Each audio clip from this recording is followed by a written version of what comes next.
Do you VoIP and tell? For quality control purposes, the VUC may be recorded. And speaking of quality, Voxeo Labs. Wow, there's quality. Go to tropo.com, get a free account if you don't already have one, to start developing VoIP applications today. And when you deploy, you may need some hardware from sangoma.com. Very, very highly regarded in the VoIP space. Our hosted PBX is provided by onsip.com. We've been with Junction Networks for years, and they're great people, and they've got a great product.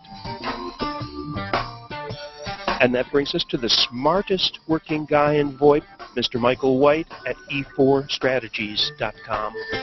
E4VoIP on Twitter. Mike and his team will fix you up whatever you need. Give them a call. Thanks to David Frankel, CEO of ZipDX.com, our full-featured HD audio conference bridge. And thanks to Voxbone, Voxbone.com, for providing the DIDs in over 40 cities worldwide. Speaking of VUC, the VoIP Users Conference, or VoIP and Tell, one address fits all. Come and visit us at VUC.me.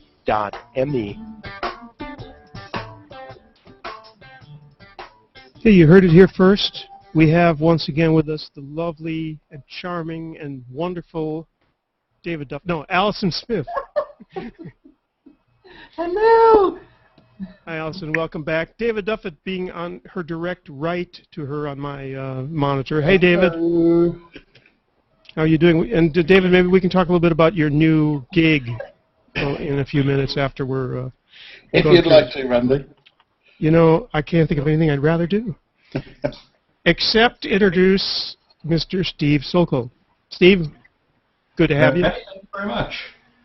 And of course, we have close to 20 people. By the way, hello, John Kovici. Don't say anything. Hi there. Who is Steve Sokol? He works. I guess you know that already. We're going to start. So we're starting a new series. These wonderful folks have come up with an idea, and who better to introduce it, I guess, than Allison? And if you need to pass it over to somebody else, go ahead. The Expanded Prompts Project. Is that the name? EPP? Can we say? We haven't named it yet, but yeah, that works. That's fine. So hi, everybody from Calgary, Alberta, where it's not snowing, so we're very happy. I have this idea that maybe we wanted to add to the offering of asterisk stock prompts because it's been a while since they've been updated or expanded. So I thought, you know, Steve and I sort of had this brainstorm that perhaps we would open it up to the community and see who else would like to contribute. I have people tell me all the time, oh, I wish I could get you to record this, so it seems like people almost kind of want to have a direct pipeline to me to record new and fresh prompts that we get distributed to the community. So that's the idea, and we thought we would send the idea out today. Steve can probably tell you more details about it, but basically it's just expanding the existing set of stock prompts, and who would want to do that? Cool. Well, go ahead, Steve. You can speak. Oh, thank you very much. So what we've got set up is actually there's a URL that's available from both the VoIP Users Conference and from asterisk.org, since we're both sort of involved in getting this up and rolling.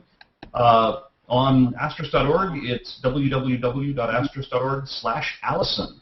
That's with 2 L's. And that will take you to the form that you fill out. We ask you for your name, your email address, so that we know who asked for it and we can send you a note when it's done. And then we ask for the name of the prompt, if you can provide that, and the actual text of the prompt that you want recorded, and any notes you might want to add in there. So if you want something recorded with a particular flair or a particular flavor, be certain to put that in there. What we'll do is we'll compile these. Allison will record them occasionally, periodically, maybe quarterly, monthly, whatever works, and we'll actually post the new list of prompts in several places. We'll send it out to the mailing lists, we'll post it on the forums, we'll send everybody who actually requested a prompt a note saying, hey, your prompt is now in the new kit, and we'll upload it so that it can be downloaded from asterisk.org. So. Yeah. Yeah, and you know, I've been adding to the list that you and I sort of came up with, this sort of a rudimentary list to start with. And you know, I've been having fun with it, but I just sort of want to maybe mention a proviso to those who want to get involved in the project. Here we go. We're all laughing because we think we know where this is going to go. I'm not against doing stuff that's a little off color and maybe a little, you know, out there. In fact, those are sometimes my favorite prompts to record. I just kind of want people maybe to watch the potty mouth, realize that, you know, yes, I have a sense of fun, but don't, yeah, just, you know, I think there's probably a limit, right? Where people there's a premium, Allison, for sexual swear words, isn't there? Exactly. You know, I kind of have You a make to reputation. pay extra for that. The VIP room, Allison? What's that? The VIP room? That's right, exactly. Yes. So, and also, you know, these prompts are going to far outlive me. So, you know, let's make sure that they're not, you know, too far in the gutter. I don't think it'll be a problem, but I just had to mention that. Allison's legacy. Potty jokes. Absolutely. You know, and you know, like profanity, for example, I will do if there's a big comic payoff, but you know. Listen, isn't that the same as actresses saying, well, I will do nudity, but if it's within the context of the film? Yes, only if the film's in trouble will I do nudity. Well, you can do all the nudity you want, Allison, with the microphone, right? In fact, I usually record in the nude. No, I'm kidding. Thank you for that image. I should not even say stuff like that. I've heard this. Coming up next, video prompts. Video. We actually went there a couple of weeks ago. Remember that somebody asked you about video prompts? Yeah, exactly. So. I think of the future, really, because there aren't many people doing that right now, I don't think. No, I'm more than willing, and of course I would be fully clothed if we did. Or maybe they do it with CGI. That would be, you know, you'd have Laura Croft or something like that. Exactly. That would be more likely. Well, I mean, in the synthetic. Anyway, enough of that. We're just digressing. Exactly, yes. So, So, Steve, with this link, people will not be able to see the prompts that have already been contributed to the project, correct? That is correct. At this point, it'll just be an input. We can come up with a clever means of doing output later. Mm-hmm. Okay. So there is a chance that people might actually duplicate prompts that are already on the list, or maybe suggest something that's already very similar to something that's already been submitted, correct? Yeah, there's no mechanism to prevent duplication, but, well, we'll go through them once we get them. In fact, we can look at them as they come in, so if people wanted to actually go and start putting them in right now, we can watch them and read some of the more clever ones off here on the air. That would be fun, absolutely. Is there a limit as to how many prompts people can upload? I don't know. We're kind of brainstorming on the air, but yeah. I don't know. I don't think there's a limit, although we don't really want people to write reams and reams of them, so I don't know. We'll have to see. I think I'm a pretty good citizen. I filled in 2. I don't know if you got those, by the way. I filled them in directly to the file. Oh, okay. Maybe I wasn't supposed to do that. I didn't even know. It was right there. Yep, they're in there, Andy. I can see them. So. And one of them is one word, and the other one is a phrase. They both require acting. Oh my goodness. Okay. So well, that'll be extra. Acting. Acting. Yes. Are there any that Randy has submitted that we can read so far? Oh, yeah. They're both perfectly acceptable. Good. That doesn't sound like Randy. Yeah, really. What a character. Yeah. Allison, have you got the link handy to open it up? I can. Oh gosh. I can paste it in here. Everybody will probably see it, but since you're don't have access to the document, it shouldn't make any difference unless Google's security is remarkably poor. Exactly. Not as poor as LinkedIn, apparently. Oh, I've had kind of a frozen issue problem here. I probably shouldn't have clicked the link. Oh. Yeah. Well, you're not frozen plus. Okay, well that's good. Whatever that means. Cool. Well, yeah, so it'll be interesting to see, you know, what sort of response we get from it. I have a feeling people will probably enjoy. To submitting some new stuff for me to voice. There we go. Oh yeah, I see the link. I'm just scared. Oh, awkward. Yeah, that would be. That's a good one for one word, isn't it? That's a good one. Absolutely. In the middle of a sequence of serious prompts, right? One of the ones I wrote on the list, the existing list, was no one is available to take your call. I have no idea why. No judgment here. Those are good. Stuff like that. Yeah. So taking existing stock prompts and kind of riffing on them is kind of fun. So, yeah. I had a terrible prompt, terrible IVR experience. I'll tell you about it, when we're done with this. But sure. Something that seriously needs to be addressed by these people today.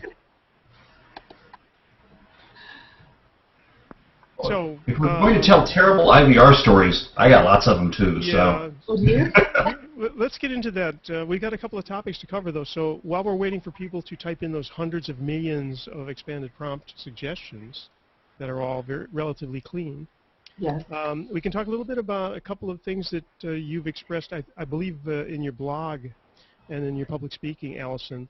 And I think that one of the best questions I've seen, because I know not much about this, is why would you need to get a professional to do the work rather than having your mother-in-law do it, for example? Yeah, actually that's it's a great question, because a lot of people will sometimes just kind of rope somebody in their own office, usually the receptionist, to do their IVR prompts, and it seems like a viable alternative at the moment because she's there, she's available, she's female, she sounds lovely on the phone, or you wouldn't have hired her to be your receptionist. But then you sort of get into issues of reliability and whether or not this receptionist will be willing and have the time to be able to keep up the recordings as they change and as they're required. So you have issues with consistency, you have issues with the idea that a receptionist may, this is not necessarily her skill set. I do this all day, every day, and while there's no big science involved in doing it, it's something that I can do in a consistent way with the same sound levels, the same energy level, hopefully, as prompts done 5 years ago. So while it may seem cheaper to just sort of rope somebody in that I think time usually bears out that it's probably a good idea to hire a pro, whether it's me or someone else. Well, the other thing is also the equipment and studio thing. Unless your business is a recording studio, you most likely don't know what you're doing. Oh, absolutely. To put it kindly. And so you're not going to get the room noise identical. You're not going to get the mic placement. And since you do all that. Yes. And also, if you're getting someone local to do it, they'll probably be recording directly over the phone, which has its own problems. You can't edit out leaving noises. Yeah, massive problems. You get the plosive noises on the handset and stuff like that. The trouble is, it gets down to 8K HD anyways. I mean, that's kind of a problem right there. Definitely. Apparently sound files or even sound coming into a phone converting on the fly will always compromise the sound quality, which is why the sound samples that I do for Digium are always sampled down to 8K 8-bit files and then converted into whatever other format is required, whatever other codec. Yeah. Anybody else have any comments or interjections, by the way, in the peanut gallery of ZipDX? Peanut gallery. I don't think anybody's old enough to know what that means, actually. You're dating yourself. Yeah. Oh, really? Yeah. Yeah, it's Chris Sydney chewing on a cashew, actually. Hey, Chris. Hi, Chris. Oh, chewing on a cashew. Yeah. So we do that here. Because what's I guess a simple question, Allison, is what sort of microphone are you using?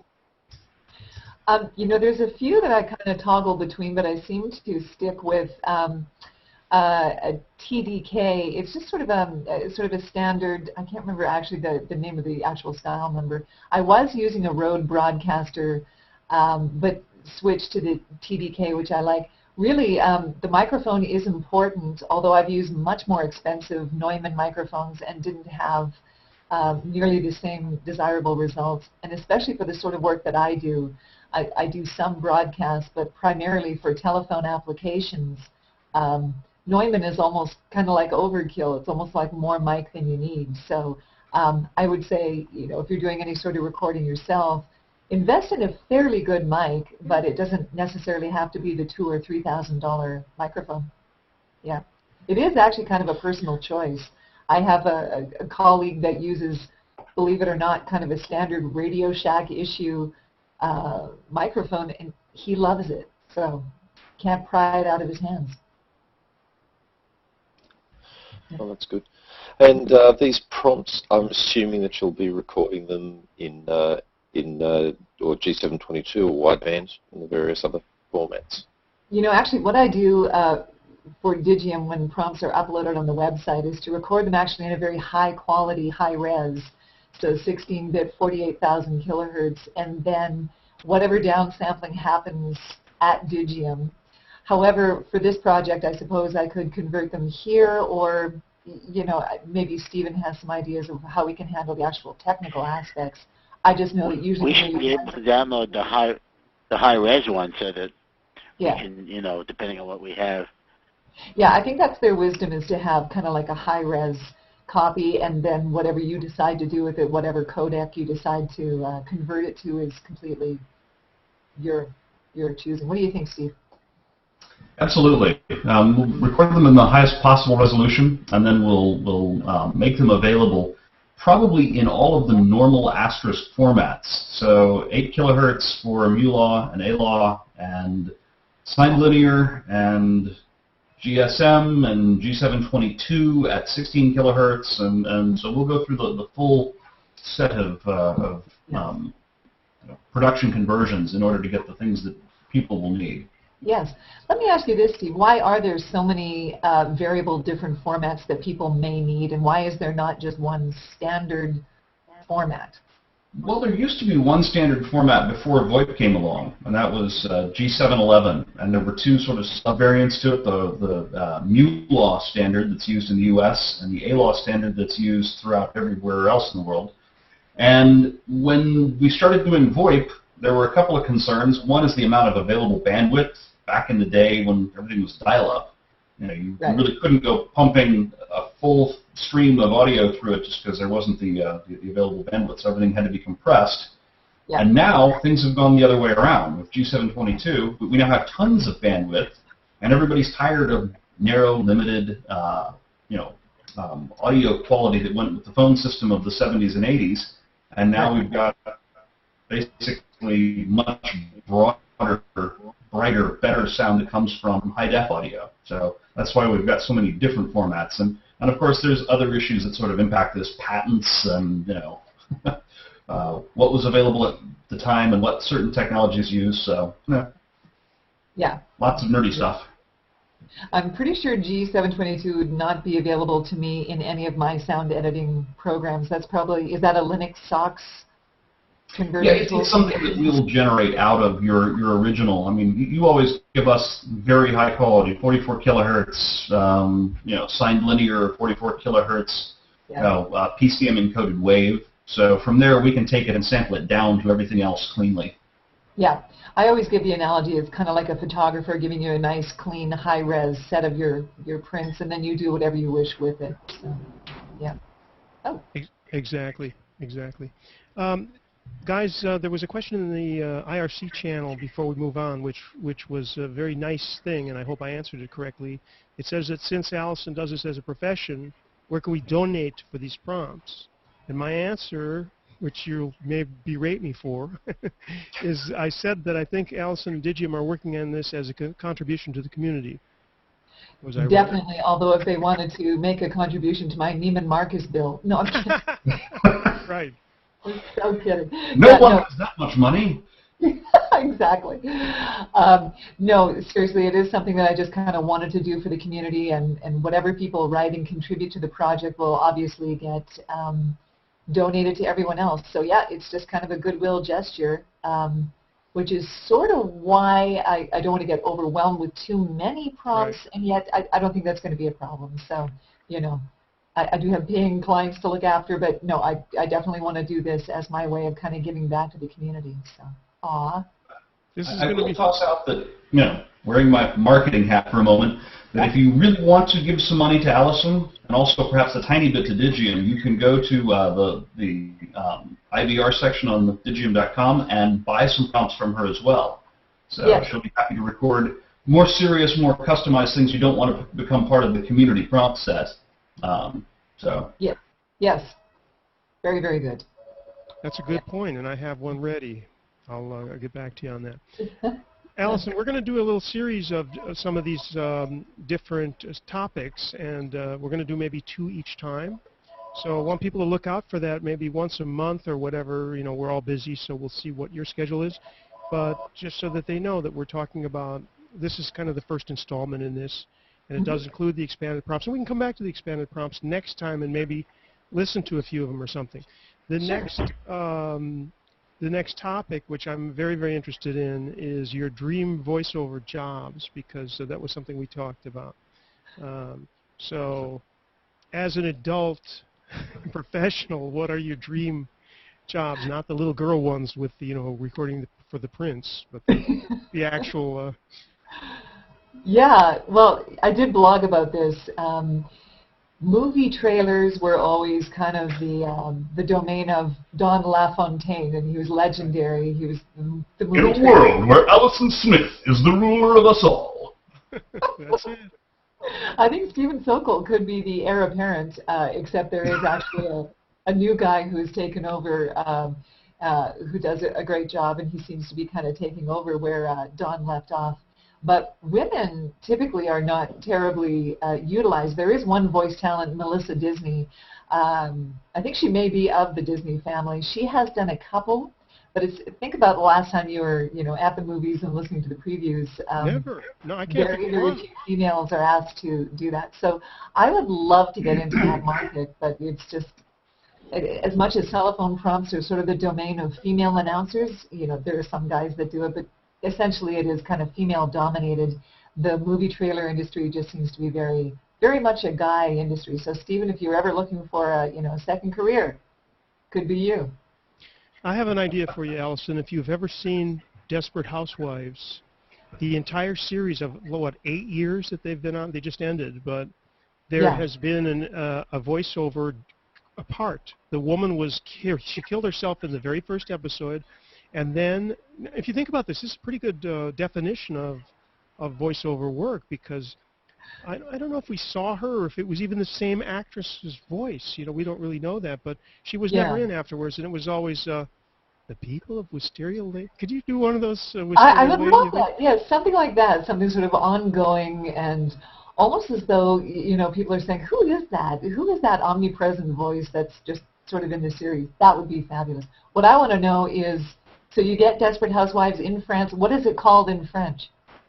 I think they didn't translate. It's one of those things that's best not trans. Most things, good titles are not translated, and I think people understood that one. And I think The Sopranos. Yeah, exactly. Yeah. When the ones they translate are like CSI or NSI or whatever that is, for example, because no one knows what they use the initials. That way they get the international, call back to the brand of the show. But then they have a subtitle that says something like, Missing Persons Division in French or something. I don't know. Right. Exactly. Because movie titles are horribly translated. I mean, they're really ridiculous. I remember one when Jaws was The Teeth of the Sea. The teeth. Exactly. Yes, Les Dents de la Mer. Yeah, that's so stupid. Horrible. It's not got quite the same effect, has it? Just as an aside, I'm wondering whether we should have a Desperate VoIP Wives. And this is a program about wives that just want a normal telephone that they can use just like everybody else, that just plugs into the wall. Yes.